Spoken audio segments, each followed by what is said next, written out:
It's taken forever. And we are live. Hi. Dawn here with Romance Happy Hour. I'm here with Dylann. Hello, Dylann. How are you? And what are you working on?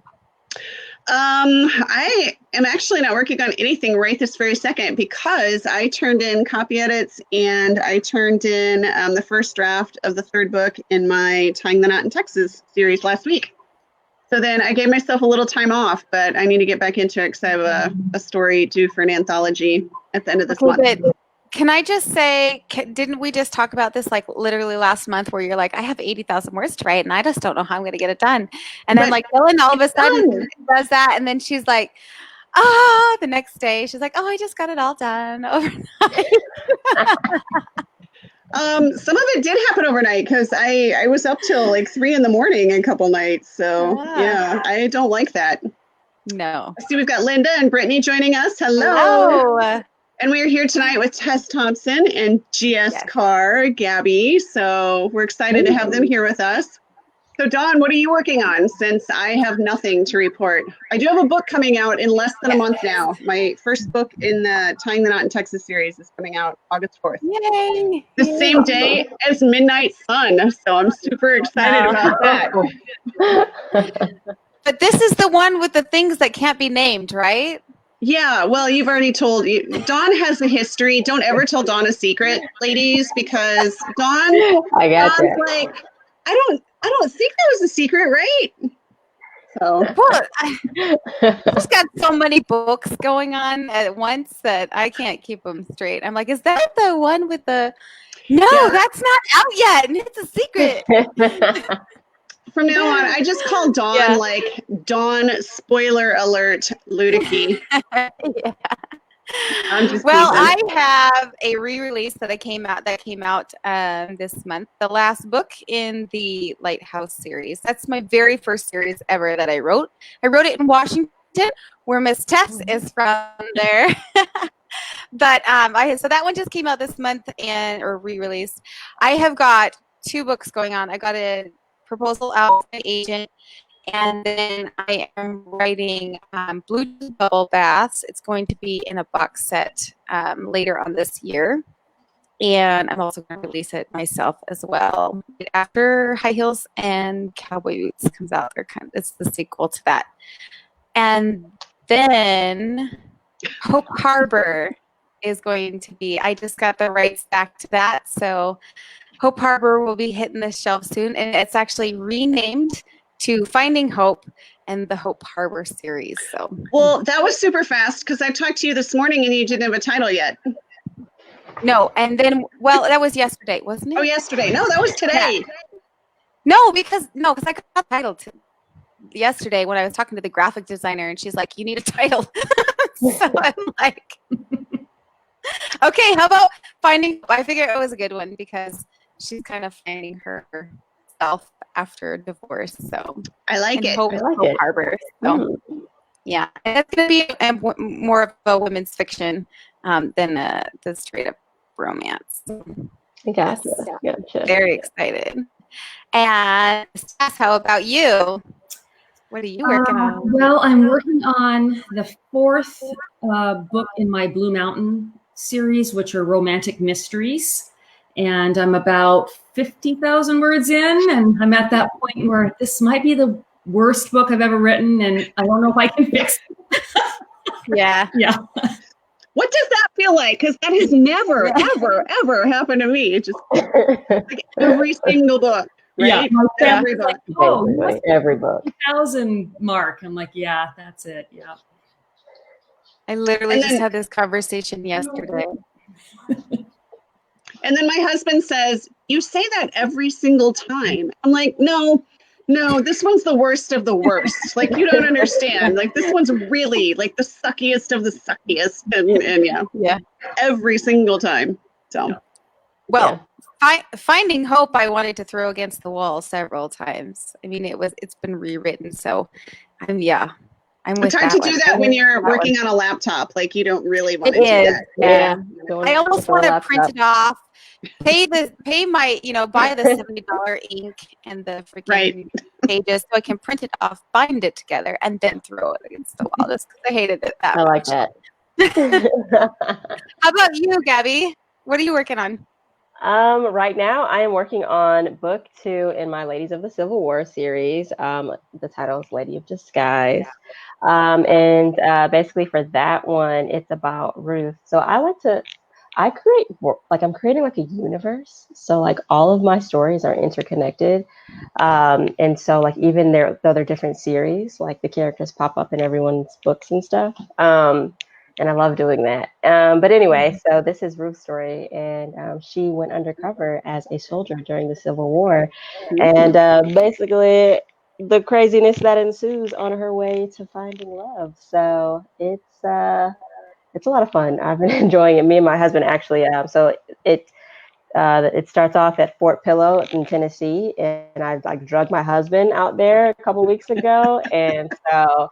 That was interesting. It was like a 9-hour trip from Charlotte, and he was just like, "Never again." I was like, "But babe, it's research," and he's like, "No, I'm not going with you on any more of your research trips." So, I was stalking your Facebook page, and you had like the Civil War hat. Was that trip or a different one? Well, no, that was actually a different trip. So that one I went to Andersonville in Georgia because I was learning about the prison camps. So if you hadn't been able to tell, I like to travel to like feel, the place that I'm going to be writing about.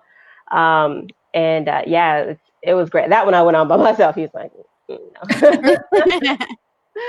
So but that was that. And it was a really great experience because like while I was out there, I was trying to be cute and I was on Facebook and like I was like, "Hey guys, I'm live," choking on flies and gnats and stuff. And then I was just like, "Hey guys, I'm live," and swatting the entire time. And I was like, "Man, so this is what they must have like went through, like choking on flies and swatting gnats like the whole time." I was like, "This is annoying." So, but it's those like small little details that like you don't even think about that just like pop in your mind when you go to these places. So it was cool. Yeah, they didn't have access to DEET back then. No. Yeah. Oh, go ahead. We're in Yorktown, and so my children and I have been to the battlefields almost daily. We go hiking and bike ride in there. Yeah. And my boys, we went to the museum, and they're just super interested in it all. And I just love that. I love how you do your research by going, and I do the same thing. Mostly I'm out west, but yeah, I'm totally in love with your books, and I can't hear about it. I mean, I can't wait to hear you read tonight. Yeah. Yeah, I do want to go out west. Like, I really do, like, so bad. Like, now that I can't go anywhere internationally, I was thinking about doing, like, traveling around the United States. So we'll see. And you got some Westerns too, right? Yeah. So that's why I want to try. Like, right now, it's like, I'm like, all right, so Google Earth, like show me something, so like I really want to go out and see. So yeah, that's awesome. Well, shall we start with Miss Tess? Would you like to read for us?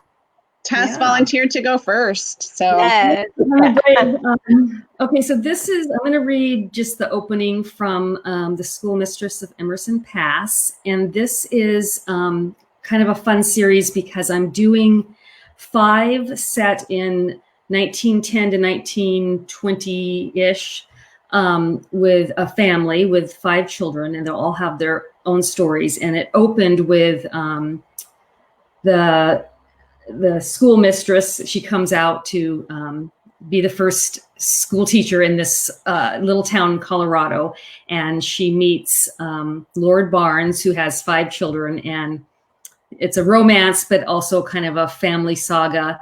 And then there will be 5 contemporary books set in the same town with descendants of that original family. So I have the Schoolmistress out, and then the Sugar Queen is the first of the contemporaries. And that one came out beginning of the month, I think, something like that. So I'll be going back and forth because I have this love of historical romance, historical fiction, but I also love the contemporaries. So I decided to try something new, and so far it's been really fun. And I had to do all these family trees to keep track of everybody and everything. So I'm just going to read the first chapter, and we'll we'll go from there.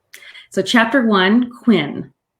Had I known of the ways in which Emerson Pass would test my character, I might not have had the mettle to step off the train that autumn day in 1910.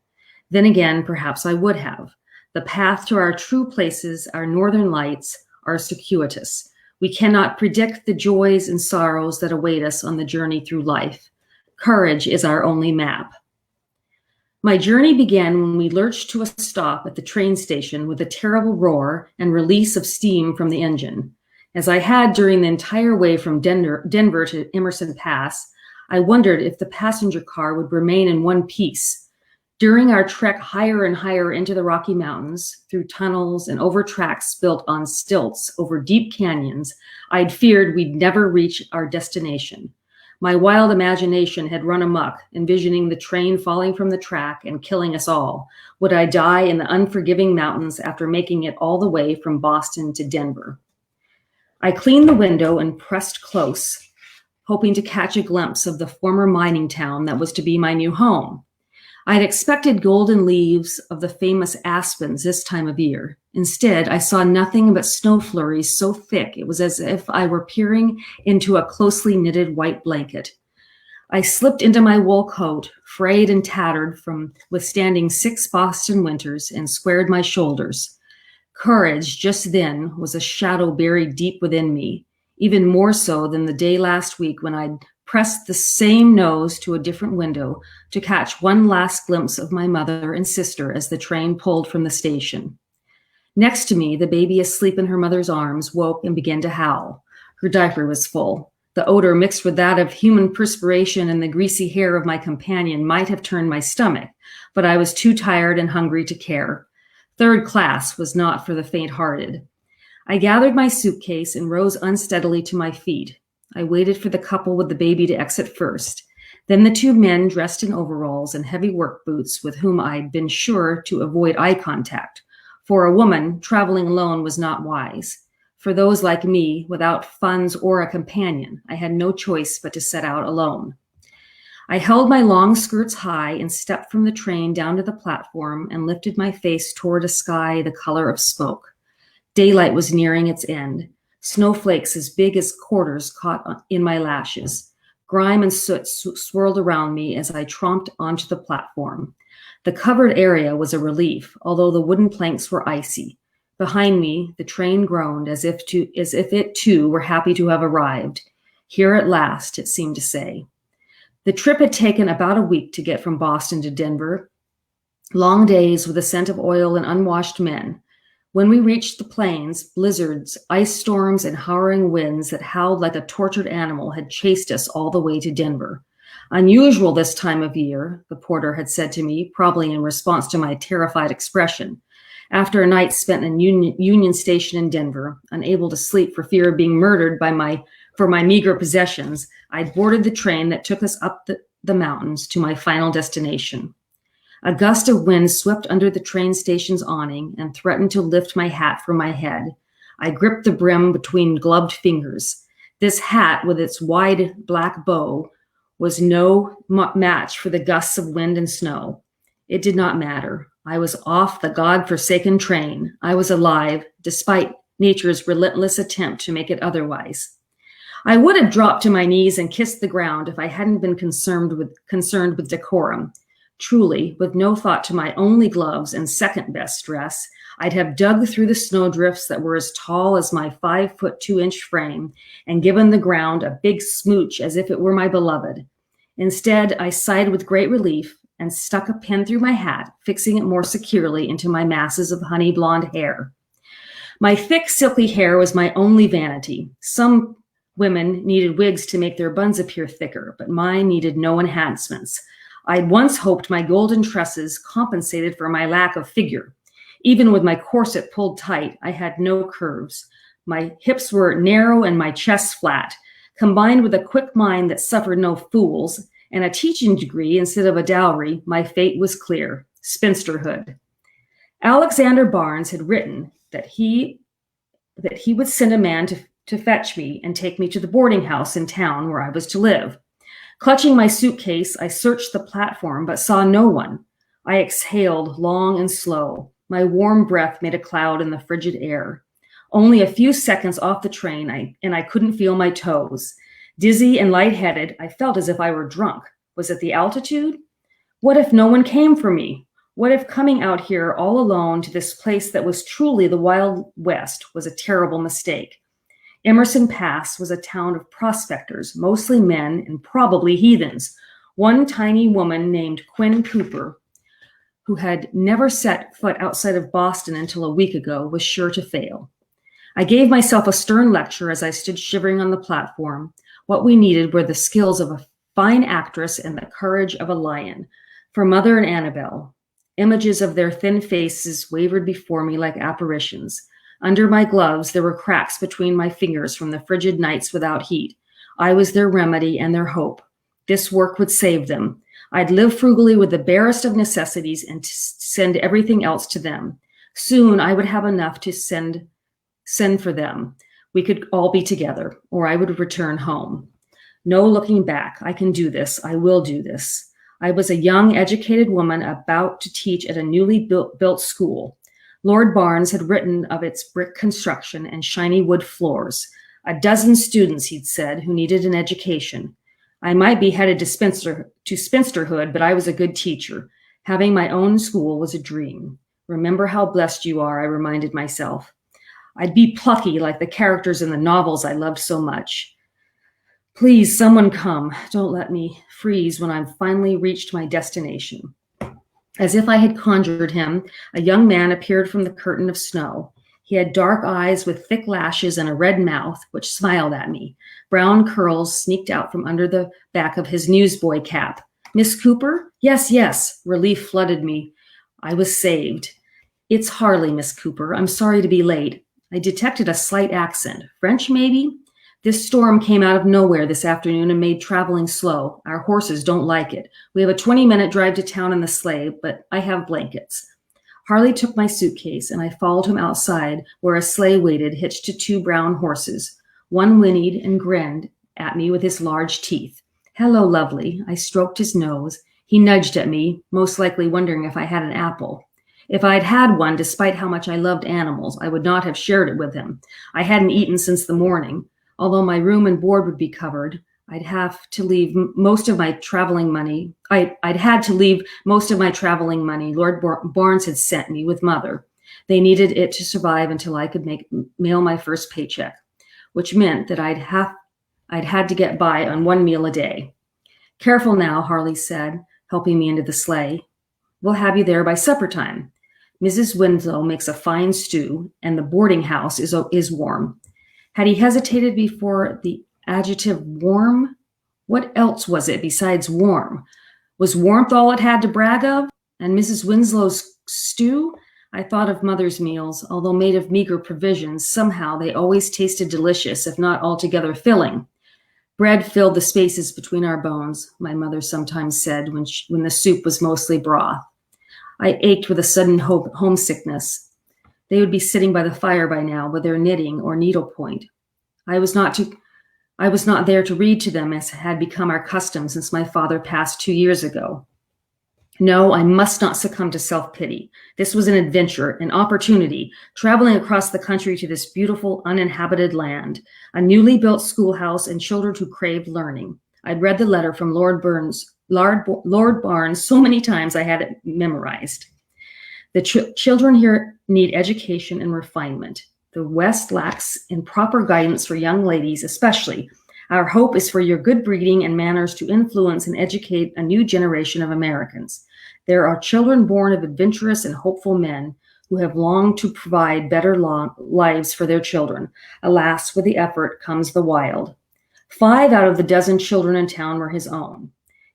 He was the board of education for their community, he had written, not because I'm fit for the vocation, but because there was no one else.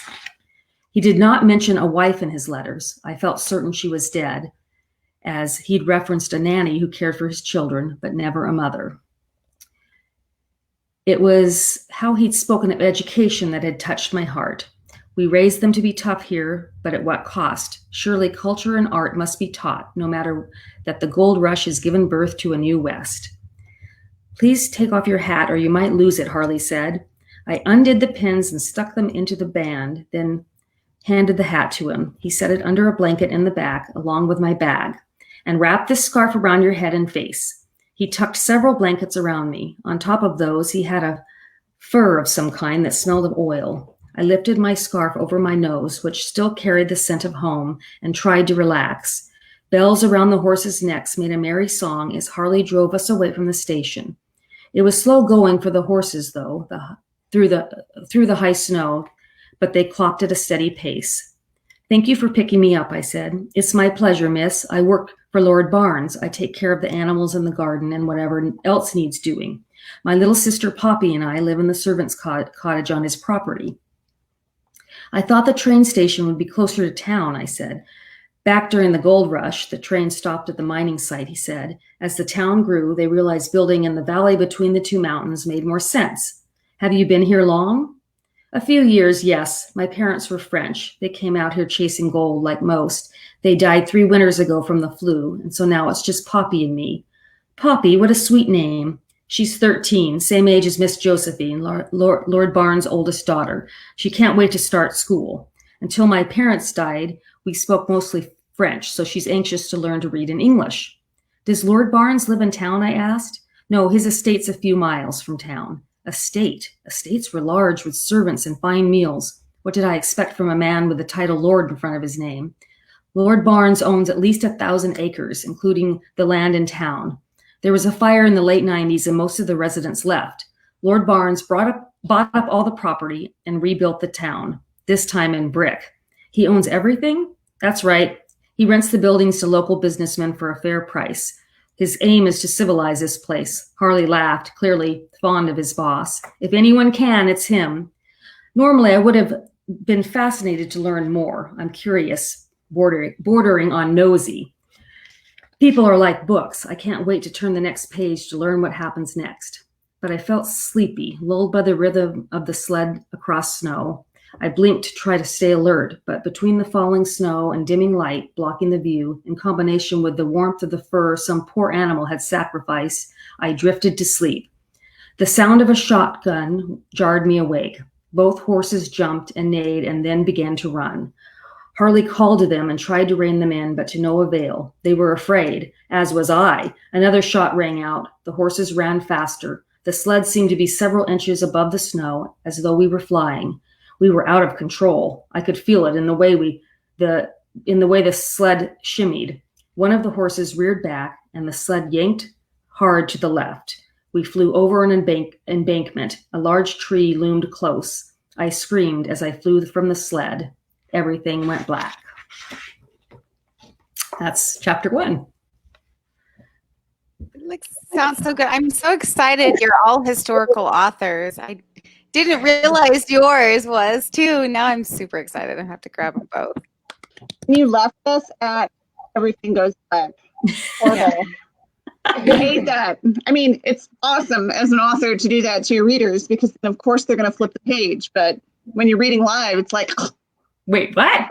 You know, did she hit the tree? What happened? Well, I realized as I was reading that I had no concept of how long 10 minutes was. So I hope I didn't go over.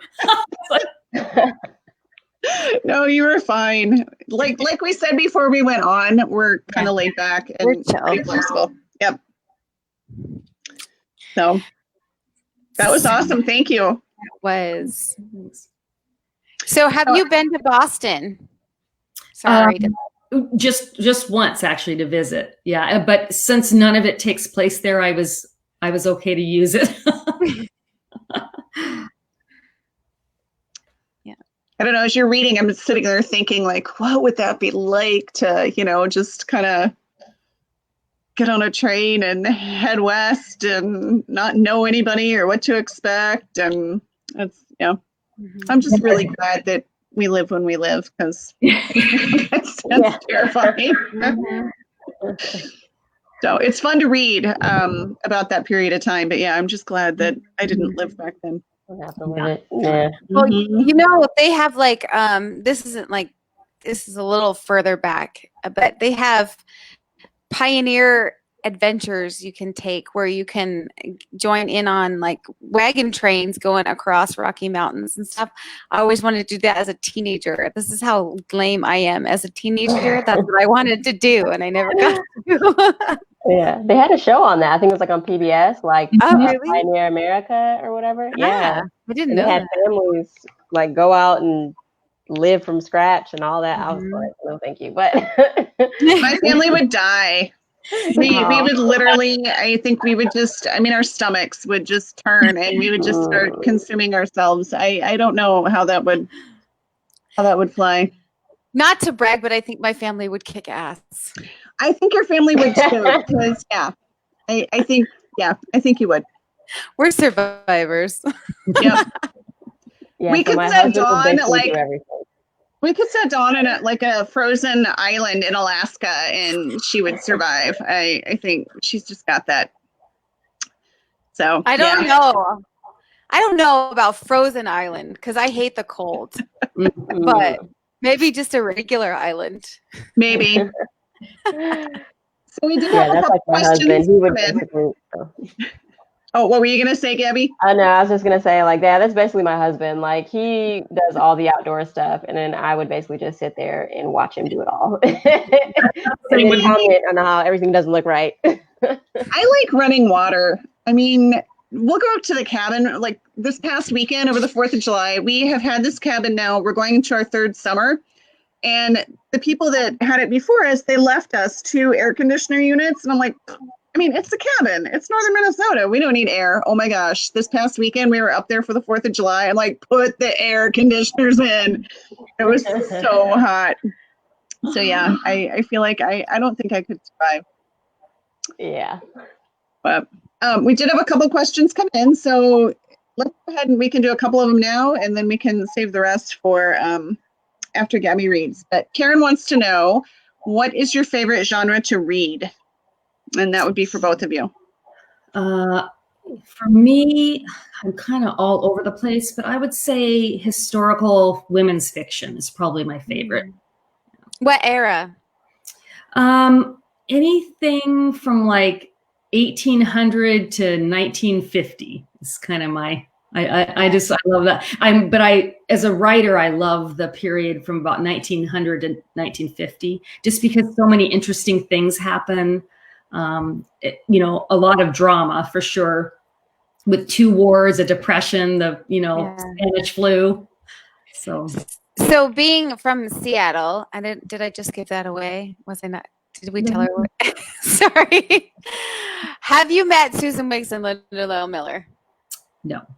Oh, those are my 2 because they're in that area, and I'm just like, oh my god. I met Susan Wiggs at a conference, but I heard she has an island out there. Yeah, like her own island. I think she's somewhere in the San Juans, if I remember. Yeah. But no, I've not met them, unfortunately. Oh, they're my favorite, like some of my favorite historical authors. I love their stuff. But I can't wait to read yours. I'd like to own an island. Yeah, right?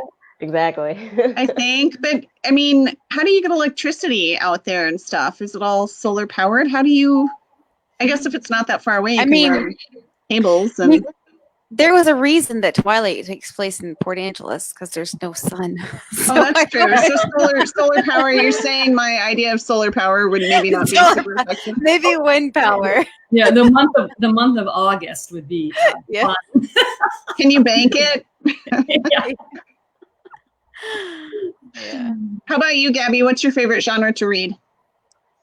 As you can see from my eclectic shelf, I read a little bit of everything as well.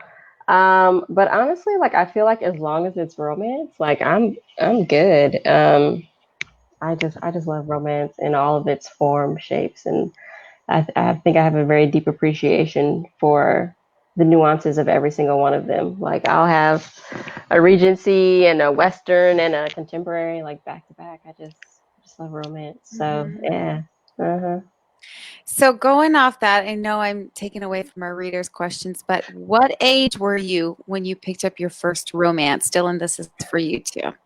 Oh, I think I was young, honestly, because like I remember being in middle school, getting in trouble in my English class. Well, excuse me, in my math, because like I literally like so. But this is when like paperback Kindle wasn't a thing, you know. So you had your paperbacks.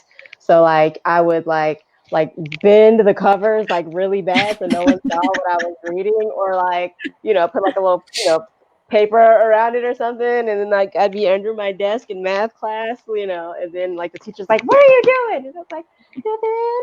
So yeah, I was pretty young. I was like in like middle school maybe, because I mean I just I've always been an avid reader. One of my mom's favorite stories to tell about me is like when I was 3 and I was reading to her, but by reading, she had read the book to me so many times I just memorized the words. But so that's always been my thing. So yeah, I think I was like somewhere in middle. I probably shouldn't have been reading them in middle school, but somewhere. Yeah, I think that's the same for me. It might have been more early high school, but we had a public library and the romance books were in this carousel. Mm-hmm. You didn't even have to, I don't think you even had to check them out. You could just grab one and then you could bring it back. And I would get this huge stack and my mom was just completely appalled. She's just like, I cannot believe you're reading that trash. But it was so wonderful. Like I loved it so much. And yeah, so I think it was pretty early for me too. And they were steamy. Yeah. Like blushing, you're like, oh my goodness, like, you know, like, does anyone see what I just read? That was good. Yeah, I pulled from my mom and dad's bookshelf, but they had things like my mom had lots of Daniel Steele, Jackie Collins, Sidney Sheldon, and then my brother and I would ride our bikes to the used bookstore. And we would get, you know, like brown paper bags full that we would just like hold on the handlebars and ride our bikes home. And, you know, we would spend hours in there. I still can remember, I mean, the smell, you know, and they just had books like stuck to the ceiling. It's like, every time I walked in there, I felt like I had died and gone to heaven.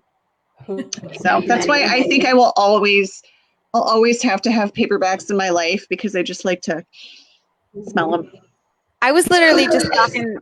Okay, I'm getting feedback. Is that me? Or okay. I was literally just talking to my son about this because he was saying, I don't like Kindles because I like to have a paperback. And he's 16. I'm like, I love you. But I think I read my first, and I was thinking about this today. That's one reason I had this question, is because I realized today that my first actual romance was right after I met my husband. And it was in the Coast Guard here in Virginia, because I had been an avid reader, and everything I read, I didn't realize that I had been wanting to read romances until I read the first romance, because all of the books, that's what I was like looking for, was the romance out of it. And then I picked up my husband, and I met here in school, and then he left. And I was left, you know, at school doing my thing, and I was bored, and they had a carousel with romance books on it. So I grabbed it up and I started reading it. The guys, I was a gunner's mate, so it was like all men except for me and one other chick in this class. And they made fun of me. They called it my girl porn. And I'm like, hey, at least I don't got real porn. You guys do. So,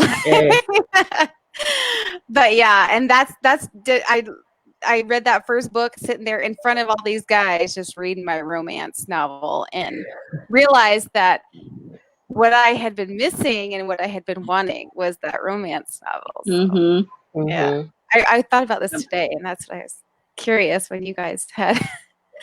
Anyways, I'm taking up all the time. So next question. Karen also wants to know, do you enjoy audiobooks? And so I'm going to add on to that. Are any of your books available in audio also?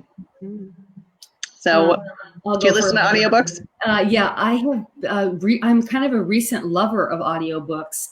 I started reading or listening to them on my walks, and I love it because it's like, I always tell my girls, everything you do should have at least two purposes.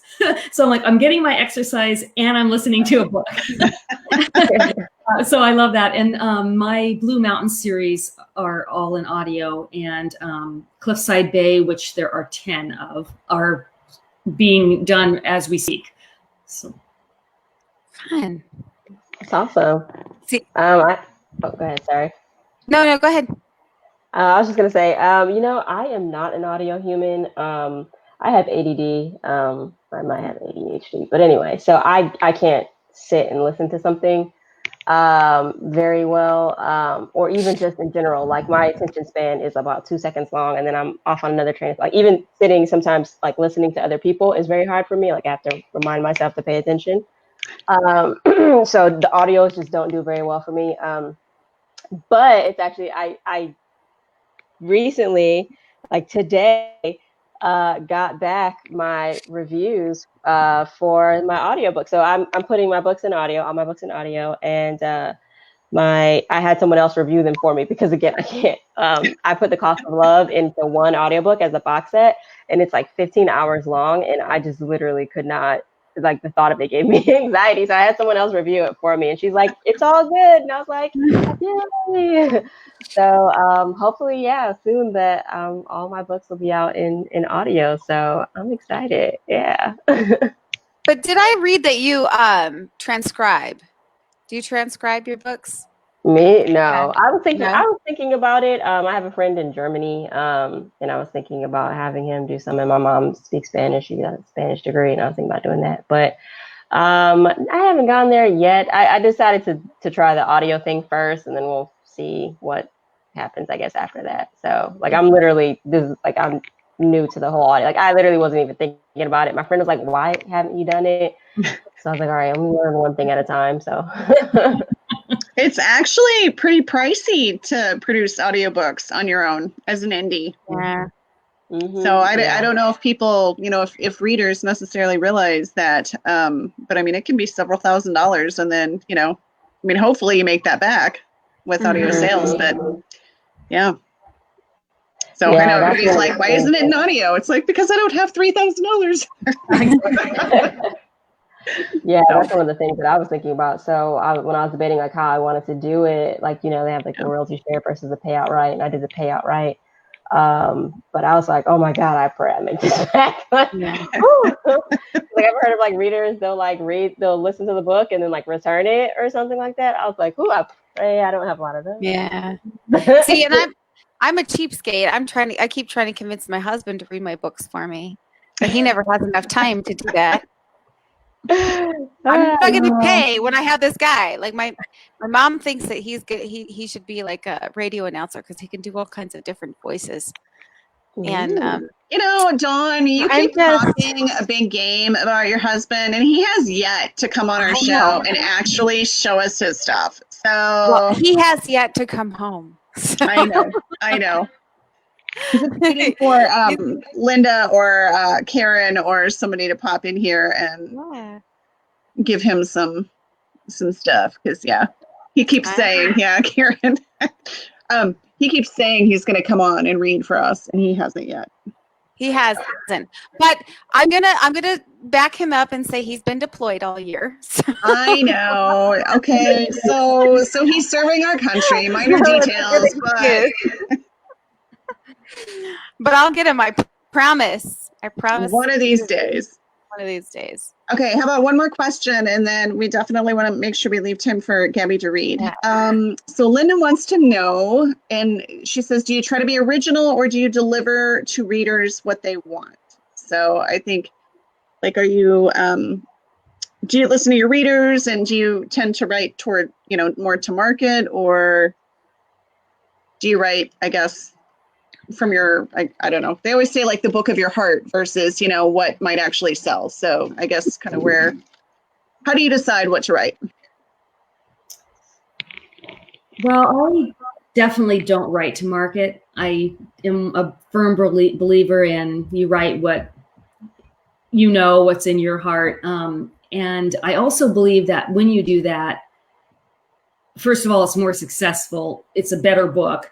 But also, if you love something, probably a lot of other people will too. Not everybody, but so I don't really think about it too much. But one thing that happens, I just published my 25th book, and I've got like 6 novellas and stuff. What happens after you write for such a long time is that you really get to know, okay, this is my voice, this is my point of view, this is what I have to say.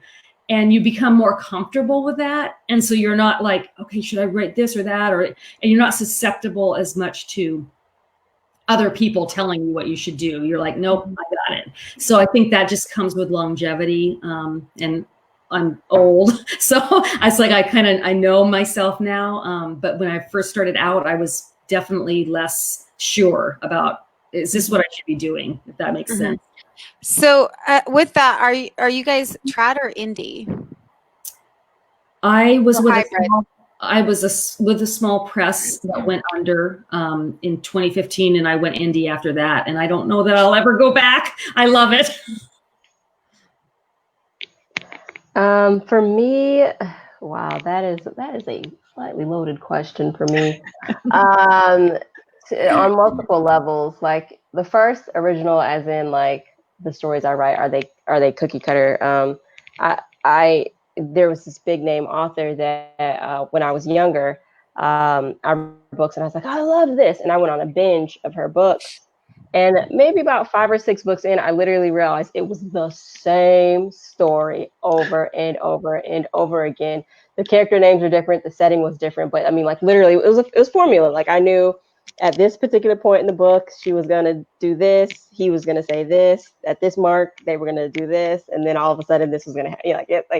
We all know that happily ever after is there, but you're surprised on how they get there. Like there was none of that, and I was just like, and I just. From then on, I'd stop reading all of her books. So I was like, I know what I'm going to get. Like, and some people love that. To me, I didn't particularly like that. So I was like, nah. But as far as like the writing to market, it's interesting. I've learned really what that means recently. And so to a certain extent, I do and I don't. And what I mean by that is, to me, what I've learned about right to market is that it is having a recognizable genre. So I will admit, like my first couple of books are not that. Like when people are like, "Oh, what do you write?" and I'm like, "Oh, American historical reconstruction narrative." Like they're like, "So is that Regency? Is that Western? Is that?" And I was like, "Nah, it's its own thing." And they're like, "Oh, okay." But then I wrote my Western, and like I was like, oh, snap. Like, oh, this is right to market because like readers know it, they see it, and they're like, I know what that is. I'm going to buy that book right now, And so I do a mix, and now I do a mix of both, I guess, is what I'm going to say. Like I have my books of my heart. Like when I was doing the research and just like kind of learning, I'm not naturally a history human. I did not do well in history in school. So once I was an adult and I started digging into it on my own and like really learning and teaching myself, I was like, yo, like I need to tell these stories. Like that's kind of how like Ladies of the Civil War series came about. Like there were so many amazing things that women did during the Civil War that really aren't like highlighted, and I just wanted to highlight them, and I just wanted to show that. So from that standpoint, they're kind of not written to market because there's not a set. This is Regency, this is Victorian, this is Western. This is, it doesn't fit into a specific subgenre. But then at the same time, again, I do have my Western. I just started Westerns, and I was like, oh, I like this. So I still like it, but it's still a recognizable subgenre. That makes it a lot easier for sales and marketing because marketing is a beast for me. I will admit that. So yeah. Well, with that, we should get you up there so we can hear your book. Yes. All right, you are up. Awesome. So I'm going to be reading from The Cost of Rebellion. This is book 3 in my Cost of Love series. And I think I mentioned it a little bit earlier. What I do is I like to write, I'm writing in a universe. So even across series, like the characters will like appear in each other's books and stuff. So like, don't worry, if you ever fall in love with a character, they're going to show up again. So I'm just going to read I'll just start at the beginning of this is one of my favorites because it's just, I don't know, I was very entertained when I was reading it. But anyway, when I was writing it, excuse me. London, England, 1881. Move! Hit him in the bollocks! What in blazes is that? Bloody hell, come on, get up! Hope Antoinette Cummings stood at the front of the crowd, squeezing the boxing ring rope in a white-knuckle grip as she shouted at the boxers, pulverizing each other in the ring. Her selected champion of the evening, the mountain gypsy, laid sprawled out flat on his back, his skin a tapestry of angry lumps, cuts, and bruises in varying shades of purple, red, and blue. She'd bet 2 pounds that he would come out the victor, and there he lay, gurgling and choking on his own blood. His opponent, the bear, Johnson, strolled around the ring like an overstuffed peacock, arms in the air, as some in the crowd cheered and others hurled insults and heckled. "Your champion is defeated. May we go now?" Hope Hope pried her eyes away from the ring to look at her little brother, Xander. The slight whine in his voice incited both her ire and her need to protect and smother him with affection. Looking him over, she noticed his coloring had taken on a pale green hue, which was a stark contrast to his usual light sand skin tone. Watching a fisticuff match or anything of a violent nature really wasn't Xander's preferred way to spend his hours. The only reason they were in this seedy establishment watching an illegal match was because she wanted to toughen him up. He was so much like their mother. Spending a day with a book and a pot of tea was the equivalent of paradise to them. But today marked the beginning of his 13th year, the beginning of his journey into manhood. He needed to be stronger, more like her and father. "There is another match after this one. Wouldn't you like to stay and watch?" Hope encouraged her brother with a determined smile. "Absolutely not," Xander grimaced. "I didn't want to watch the first one." His tone softens before adding, "I know what you're doing. You worry about me not being able to take over Father's shipping company, that I won't be able to handle difficult situations in the realm of commerce and life. But there are more ways to be strong. I may never beat a man with my bare hands, but I have the utmost confidence I will beat him with my mind." Hope stood there, mouth slightly agape, taking in her little brother. Apparently he had become his own man when she wasn't looking. She smiled down at him, proud of the quiet confidence emanating from his wise gaze. As she fixed her mouth to consent to their departure, the miraculous happened. In the ring, the mountain staggered to his feet, planted them firmly shoulder-width apart, wiped the blood from his eyes, and smiled as he lifted his fists, ready to continue the fight. Hope erupted into cheers with the rest of the crowd, ready for the violent display of agility and strength to continue. "Yes! The mountain gypsy rises again! He's a brick man, he is! I knew my bet was well placed!" She cheered at the top of her lungs. She clapped enthusiastically as the mountain and the bear circled each other, searching for the other's weak spots to land their crushing blows. Fast for a man who'd just been laid out, knocking on death's door, the mountain shuffled his feet, dodging right to miss the bear's jab, and came up landing a clean punch under the bear's chin. Everything moved in slow motion as the mountain lifted the bear off his feet and tossed him backwards. Blood spewed from his face like a fountain before he landed like a rag doll on the hard dirt floor. But as much as Hope wished he would, the bear didn't stay down. Slower than the mountain had done, he staggered to his feet. "Stay down, you lousy gib-face!" Hope jeered through her cupped hands at the fighter. At the sight of the blow, Xander's hand shot out, latching onto Hope's arm in an almost painful grip. His eyes went wide as he shifted beside her, then doubled over, hands on his knees. He gulped down generous lungfuls of the hot, stale air to calm his frayed nerves. "I think I'm going to be sick," he rasped in a small, choked voice. As if to drive his point home, his back violently arched like a hissing cat while he dry heaved. Hope bent beside him, placing her hand on his forehead. His skin was frigid to the touch and taking on an even more ominous shade of dirty pea green. "Get the pigeon-livered scamp out of here before he ruins the evening for the rest of us," a scruffy, pot-bellied man beside them ordered. Hope had been about to do just that, but such a slight could not be allowed to go unavenged. Standing to her full height, she marched up to the man until they were near toe-to-toe. She was just about eye level with the fellow and used that advantage to give him her most menacing, soul-piercing glare. With her hair braided and shoved under her cap, the dirt purposely smudged on her face and clothing, the men's trousers and shirt she wore, and her fist balled at her sides, she appeared to this man and anyone who saw her to be a strapping young man in his prime, probably hardened by life in the gutter. "What did you call him?" Hope growled low, her eyes never leaving his. The man shuffled his feet, taking a small step back to restore some distance between them. "You heard me," the man replied, a little less conviction and a little more waver in his voice. "That can't be, because if I did, that would mean you insulted my brother, an offense I cannot allow to pass unpunished." The surrounding crowd quieted as everyone watched their altercation with as much fascination as they had the fight in the ring. Hope waited, but no more words came from the man's mouth. The lump in his throat bobbed as he swallowed hard, his eyes comically round. Shame, really. Hope's fingers itched for the fight his response would have produced. As I suspected. You are only a flapdoodle man who moves his lips like a gossiping debutante, she sneered back.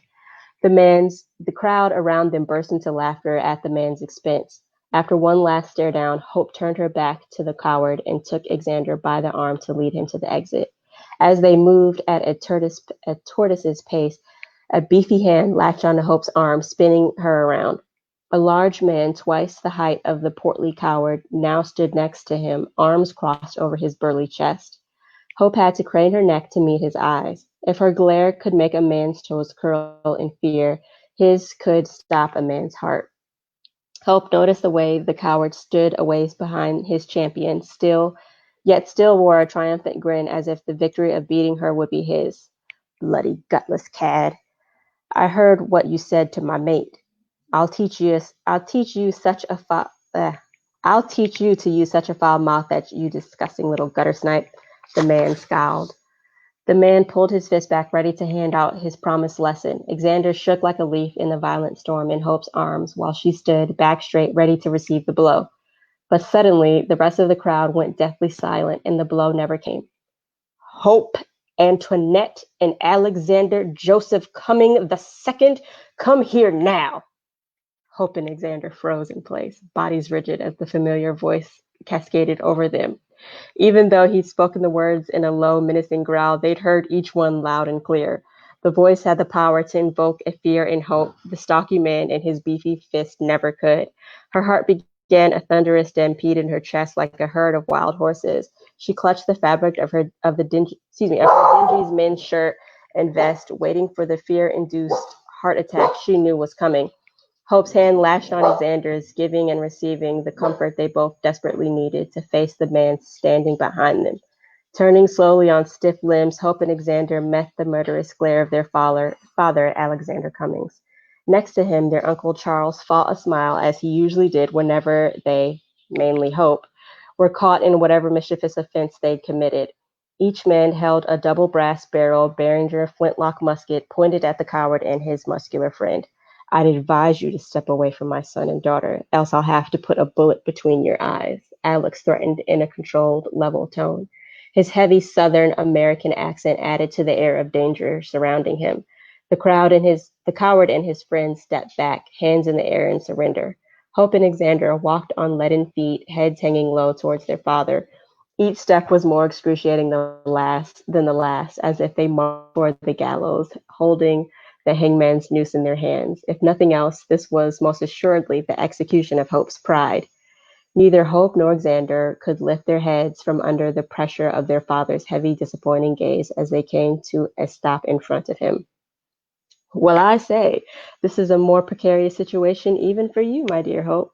It's like a game of, what will she do next? I dare say I'm becoming fond of trying to guess, Charles quipped in a teasing tone.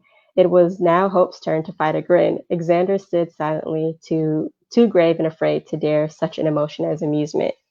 Close your flapping lips, Charles. Now is hardly the time, Alex commanded his friend, who allowed the gruff remark to pass without offense, as he always did in instances such as this.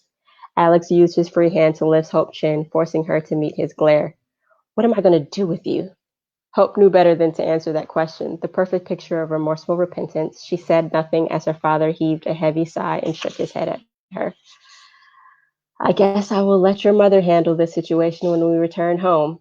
This time, Hope groaned in response to that declaration. There was nothing worse than an hour-long lecture on etiquette and the behavior of a proper lady from Soleil Cummings. One of her lectures could make watching grass grow seem like an enjoyable way to pass the afternoon. Maybe it was the increasing frequency with which she had been hearing them as of late, but the never-ending stream of criticism left her avoiding her mother at all costs these days. Please, Father, punish me now. Confine me to my room for a fortnight, anything other than subjecting me to Maman, she begged. Charles outright laughed at her distressing plea. Hope and Alex both cut their eyes to him with matching brooding expressions, which only made him laugh harder. I dare say, moments like this, I am grateful for the children I was blessed with, he breathed between bouts of laughter. Come on, all of you, Alex commanded, ignoring his friend. Xander scampered toward the exit with the speed of a galloping stallion, his sickness of moments ago temporarily cured. Hope followed behind him, her father and uncle right at her heels, gun drawn as they walked backwards, refusing to turn their backs on the crowd of ruffians. Lord, if you truly exist and are listening, please steal my mother's voice for the remainder of the evening. I promise to behave for my crotchety tutor if you do. Thank you. Amen. Hope cast her eyes towards the sky, hoping her plea was heard. If not, it was going to be a very long night. That sounds so cute. I love it. Thank you. I always love a spunky heroine, especially a historical spunky heroine. Always. Yeah. I agree. Like she was literally one of my favorites to write because I'm like throwing all the sass in there. I don't even care. I enjoyed watching you read it because the smile on your face, it was like you could tell that you really enjoyed it. So yeah, I did. I was just like, do not laugh while you're reading. Isn't it fun sometimes? I mean, not necessarily when you're on camera, but when you go back and read something you wrote a while ago and you're like, gosh, I really like that person. You know, it's like visiting an old friend kind of. If it's something you haven't read for a while, I think that's kind of fun. Yeah, you know, it's funny because like I did slightly listen to some of my audiobook just to obviously make sure that I liked the narrator and how she was doing stuff. And it was funny because when she was reading it, I was like, I wrote that? I was like, wow, that sounds good. I was like, you made this sound really good. Sometimes we surprise ourselves, right? Those are the golden moments that you, like, as an author, you live for when it's like, oh, you look back and you're like, wow, I really wrote that. Other times it's like, come, words, please, you know, like a Betty, come, something come. So exactly. Like that's like while you're writing it, like nothing, it's all horrible. And it's just like, be done. And then when you finish, like, oh, okay, that wasn't that bad, I guess. Right. Yeah. Well, did we have questions? We do have a couple questions. One that I missed the very first question, so I'm going to go back to that. And then if anybody has any other questions, make sure you get them in because we told you this would go fast. We're like already pushing an hour. So Karen wanted to know, what genre do you have on your wish list to write someday? Oh, you know, so this is going to go back to the question about the originality and the right to market. So I'll admit, I love writing what I write. But again, I would like to do this full time. And so you have to be conscious of what sells. And, you know, again, having something that's easily recognizable is very important. But so I want to, and I am going to write a Regency romance. And I'm super excited about it. Epic. Oh yes. Like I'm so excited.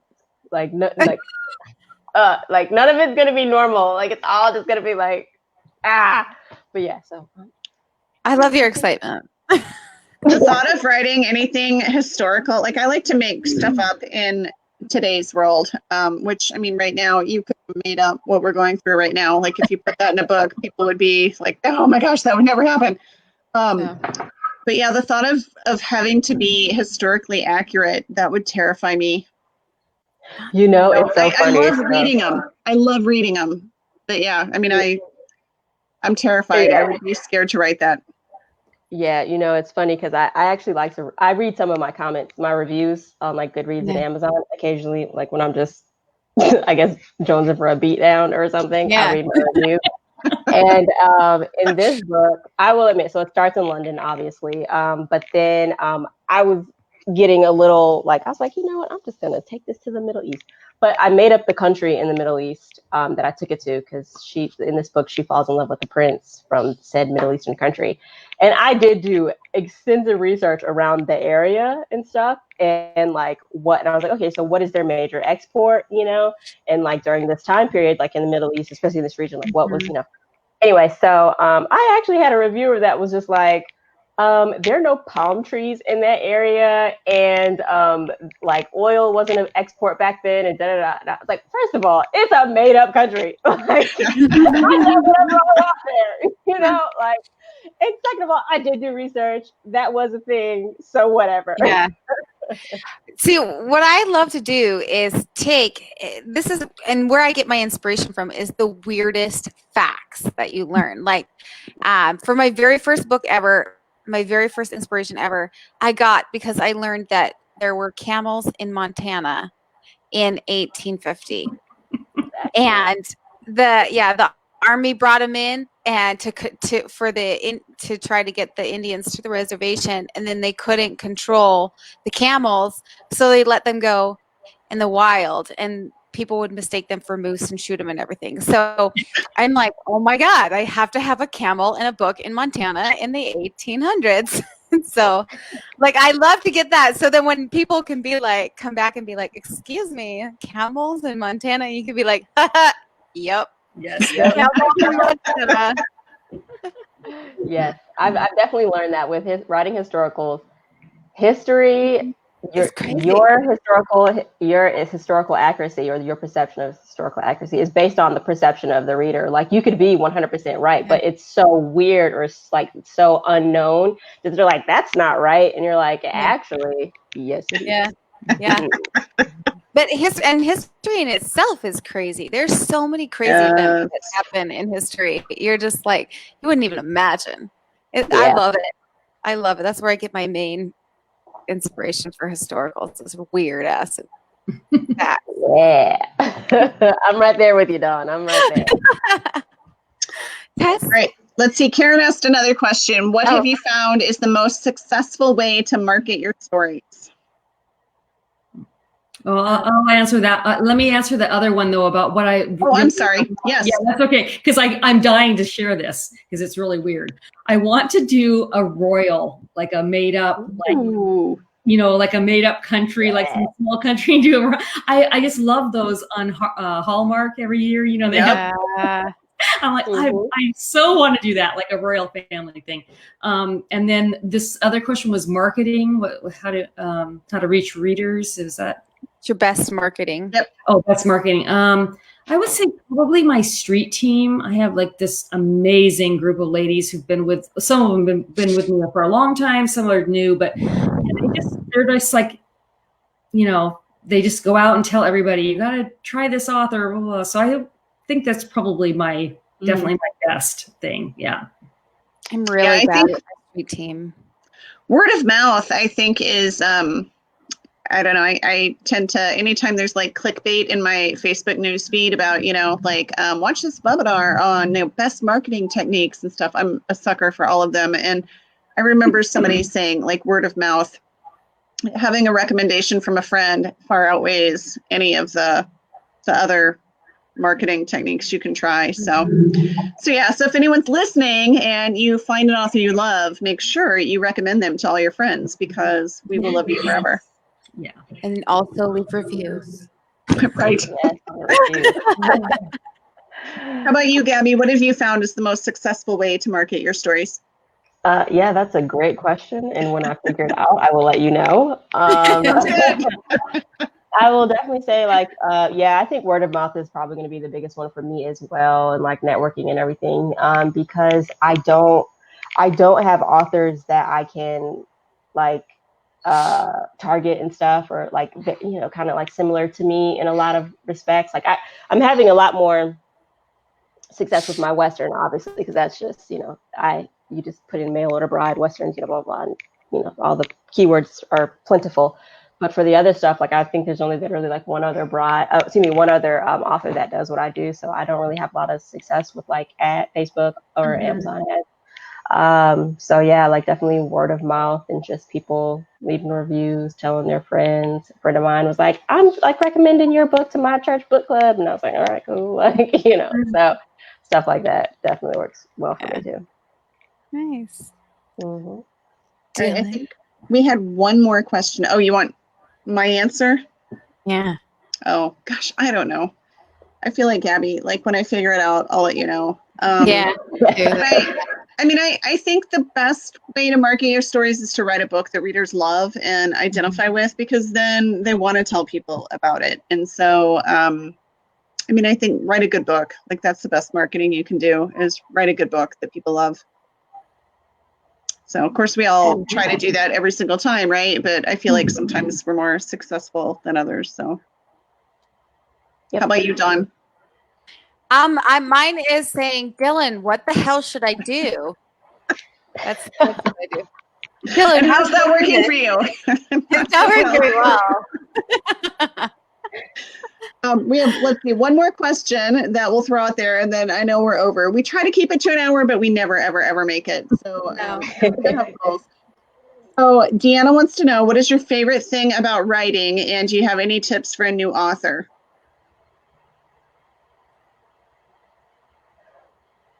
Don't everyone answer at once. Yeah. Actually, I have a whole YouTube channel about tips for new authors, actually. So yes, I do, quite a few.